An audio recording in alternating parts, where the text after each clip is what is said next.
it's sometimes valuable to have stories where, you can see where we are, which is a big, modern, in many ways, very successful city, and see where we've come from and listen to some of those stories that are important to retell, lest we forget. We all have a story to tell. But what makes each one different is not how the story ends, but rather the place where it begins. It's taken 50 years to write it because a cardinal Northern Irish sin is to get above yourself, is to consider that your so-called problems or your particular issues are of interest to anybody else but yourself.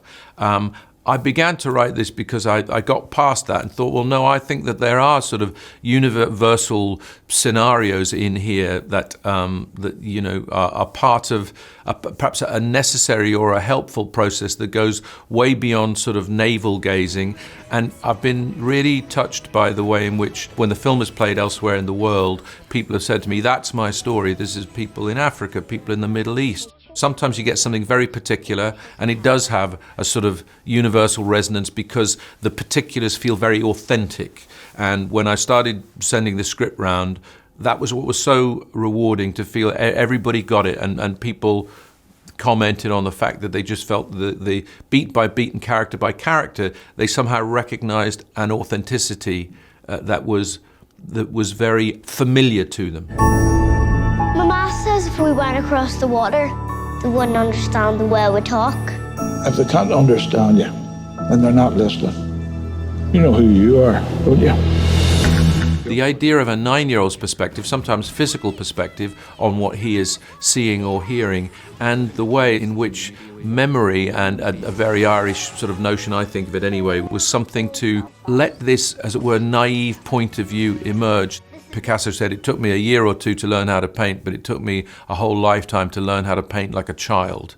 And in a sense, this idea of re-examining childlike but not childish wonder and appreciation was to do with finding that point of view. And especially, and this is maybe a childlike thing as well, was now, as a 61-year-old filmmaker, was to listen to your instinct and just not censor it. So if you've now got so much experience, and you have the life experience as well. If your gut is telling you that you want to be low on the ground behind Jamie Dornan's back as he stands at the door facing out the villain with a massive Belfast sky behind it, it doesn't really make literal sense, but that's how the boy's experiencing it. His father has to be a mountain against the elemental forces of the world that are crowding in on their little homestead in this kind of impressionist Western in his own mind, then follow that instinct and do it, and ultimately it will all add up. Don't try and second guess the audience.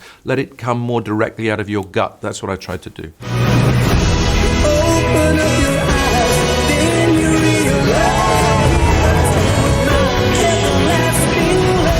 A boy of great presence, a wonderful capacity for listening, and because we knew that we would often play scenes on his face but with other people talking, his capacity to allow the story to write itself on his features, beat by beat, to be fascinated by why Catholics go to confession, or is Billy Clanton asking him to deliver things for him that he shouldn't, or what's happening between his parents, and worrying about it. And in fact, one of the things I feel is touching is you see across the course of the film, and we more or less shot it in chronological order, this sense of, what the film's partly about, which is the crossover between a period of innocence or youthfulness into that adult world where you start to anticipate or worry or start to ruminate.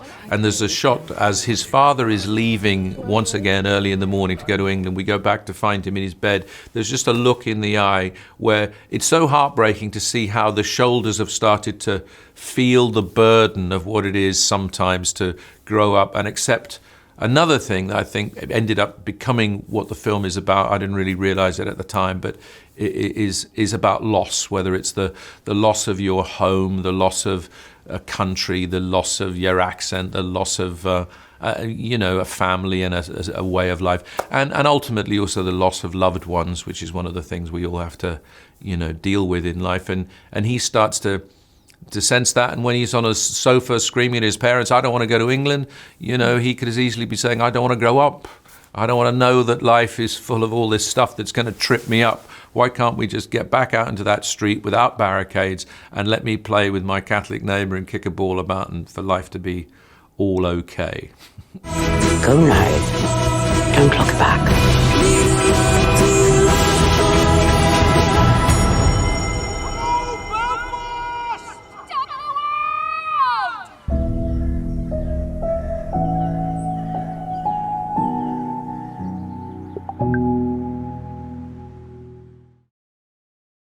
Thank you for watching Picture House Cinema's unique video content.